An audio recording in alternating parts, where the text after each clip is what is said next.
as important for all prognosticators, we want to go back, look back to the past when we prognosticated about what was going to happen in 2022. Basically, how did we do? Okay, the first thing, and I'm going to read this verbatim from the show. Gyi and I both listened to last year's prognostication show, and I'm going to read verbatim some content that he and I both wrote down to highlight during this show, which was my conversation around a myriad exogenous macroeconomic factors that are really going to impact the economy as a whole. All right. It's your MBA showing. That is my MBA, as well as studying for the SAT vocab section with my son, coming into Lunch Hour Legal Marketing. No, so the things we talked about was a pre-election cycle gong show, right? So the craziness of the election cycle impacting things. Inflation. Yeah, and you know what? Well, hold on. Go. Before you move on to that, I listened to a Case Peer webinar with Glenn Lerner, who's a prominent national PI brand at this point, one of the largest in the country. And, one of the things that, it was intuitive for him, but people don't realize, especially if you're like a TV or radio buyer, the election cycle pushes out a lot of the other advertising opportunities. And so that was an interesting one that I think that, again, we'll see what 2023 brings politically.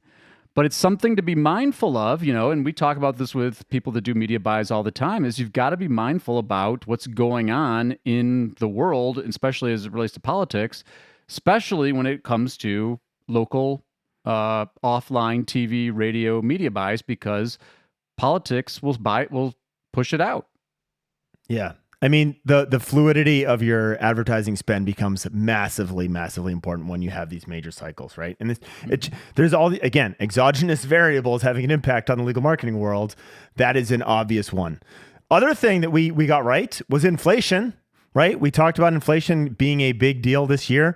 And during the year, Gyi, we talked about lawyers failing to adjust their prices, which essentially means you are discounting your services because you are not adjusting for inflation. I think we talked about that towards the end of the year. If you have not adjusted your prices by now for 2023, it's kind of like your last option to do it, right? So do it now, or otherwise it just looks weird. That kind of year cycle turnover, great time to adjust pricing.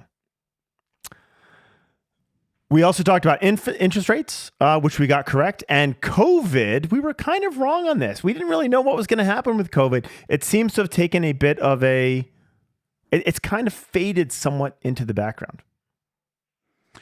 Yeah, I think we were, again, still very uncertain times, and very grateful that we haven't experienced some of the surging that went on early on. Particularly as when there were lockdowns and people weren't driving. We know that we talked about how that had a major impact on motor vehicle accident lawyers. So far, so good, and hopefully, knock on my fake wood table, that we don't see a surge in 23. Okay, Gyi, you had two predictions, specifically one around bankruptcy. How did that turn out? Well, I said boom. And there wasn't really a boom, but there was a little uptick. I think it's 6 or 7% bankruptcy filing increases. So maybe not right, but not wrong. And the other one that you got really right was big firms moving into new markets. What were we talking about here, and what happened? We're going to see more of this. You're going to start to. It's the same thing that's going on in other sectors. We talk about in the legal tech sector. But you got these firms, they've got to be growing. And so how do you grow when you're the market leader in your saturated market? You find a new market. And we're seeing that across the board. You go search for lawyer. You'll see Google Business Profiles. It's become a big thing. You can see it in the billboard game.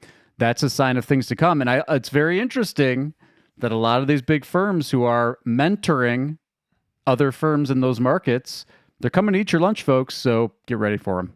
Because they're so well run as a business, right? And I think that's been a major shift this year is maybe not, actually, I think it was an explosion this year of the lawyer turned CEO. And we've seen this over and over and over again. All right. Looking forward, man, we're going to give 3 predictions each. Crystal ball time. Crystal ball. Let's hear it. That's what you're here for. Ooh. Is that what crystal ball sounds like? It is. I'm gently touching the crystal ball, looking into the future. Wrote that crystal ball. What I'm looking at here, Gyi, is I believe you're going to see a lot of in-house technical marketing being added to law firms in 2023. We're seeing this more and more. And I think it actually combines. Now is a great time to do this. Gyi and I don't want you to do this because we want you to spend that salary on people like us. Au contraire. I want you to have. Hold on. Let me be really clear what Gyi means. Gyi would like you to have a competent in-house legal marketing person to work with. And that, I think, is part of the challenge. I think that is the thing that's hard to get right all the time. The incompetent ones make our lives a nightmare, right? But working with an agency, working with someone in-house, we actually do our best work for those firms. I agree with you. I think there is often a miss in who is hired. Let's leave it at that. Yeah, I think there's a lot of truth to that. But yeah, I was just recently, we talk about this all the time. I know you deal with this all the time too. Is like, do I do it in-house? Do I do it myself? Do I hire an agency? Obviously, we're super biased. But the answer is it's a little mix of both, and not everybody's mix is the same. But I'll tell you, there is a huge advantage, especially from in my opinion, content development standpoint, to having someone in the office that knows the firm, knows what's going on, knows what cases are in play, knows what issues the firm's dealing with, because that all creates valuable content for the firm. And I'll take that one step further on that content side. A localized person who can build out localized content that is not specific to the top 10 things you should do after hit by a semi-truck. That is something that agencies really will struggle to do. What else do you see in the future, Gyi? What do I see in the future? Speaking of, this is, I guess oh yes, I got to get my ball going here. Looking in, I put more video, which is kind of a dovetail off what we were just talking about. But, the social is huge. It's eating a lot of other channels. And video content on social, that's the game. You can do some images. There's obviously some text posts and things like that, but short form video on LinkedIn for professional networking. Obviously, we've talked about TikTok. I think we're going to see a lot more of that. And I think we're going to start seeing that's the content that's producing engagement, that's producing, it's building brand, that's generating demand, right? So I expect to see more video. Okay. Let me go back to mine. It was interesting that you talked about more video from a content perspective, diversifying content mediums. I think we're also going to see a diversification in advertising. It was interesting. There was a study that just hit the waves. Google is now less than 50%, for the first time in a very long time, less than 50% of advertising online spend is done through Google, right? And interesting, I mentioned the CallRail study. Interestingly, not surprising to me, 97% of law firms said pay-per-click is too expensive, right? So it's an expensive channel. And so I see a diversification of advertising venues beyond the Google, right? And I don't necessarily see this moving back to the pre-Google things of, massive ad spends on, for example, directories, which are struggling with changes in the SERPs to keep their traffic numbers where they used to be. And so I think there is going to be a lot of diversification from an advertising perspective. And some of that diversification, some of that spend can be pushing that video content out there, right? So it's not just hitting the people that you know, it's hitting people that you want to know. Back to you. I'm handing the ball back to you, Mr. Tsakalakis.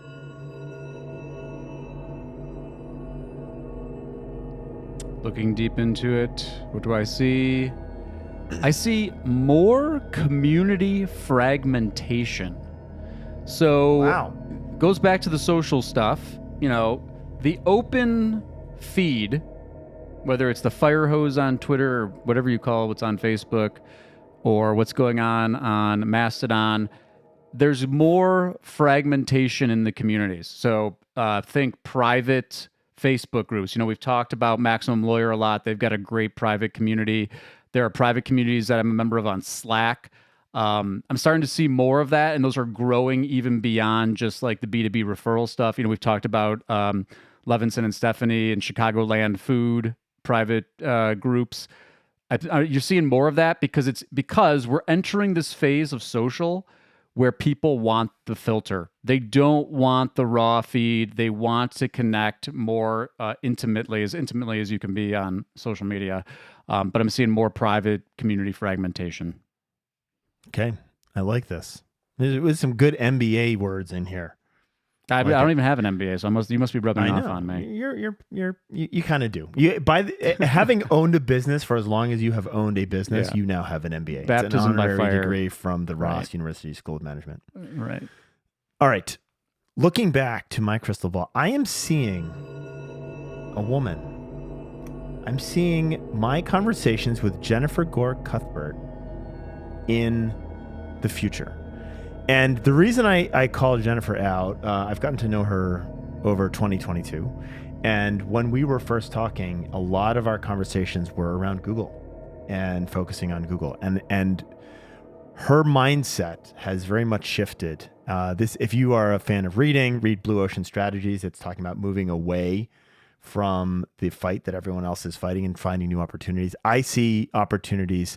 Jennifer, we talked about this in a previous segment very recently about law firms becoming media companies. And we just talked about video content. I think that's very real. You've heard me talk in 2022 about dark social. That is going to continue to be a big opportunity as a non-Google marketing opportunity.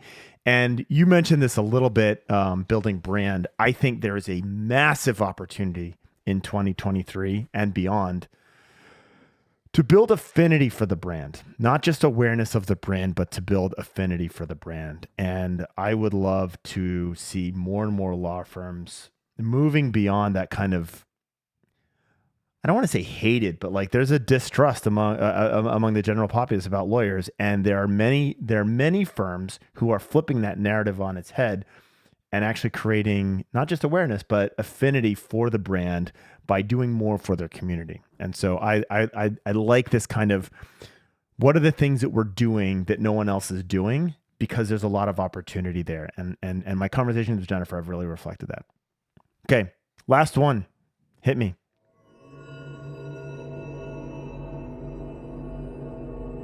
More personalization. And when I say that, everybody thinks personalization, personalized ads, yada, yada, yada. I'm not talking about that.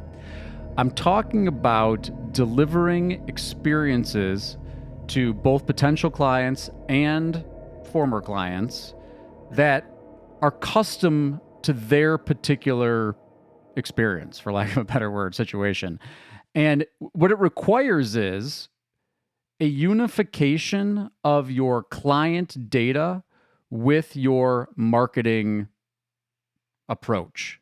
And so you might send an email. The simplest version is like email segmentation, right? You send an email that's specific to somebody that had some kind of experience with your firm.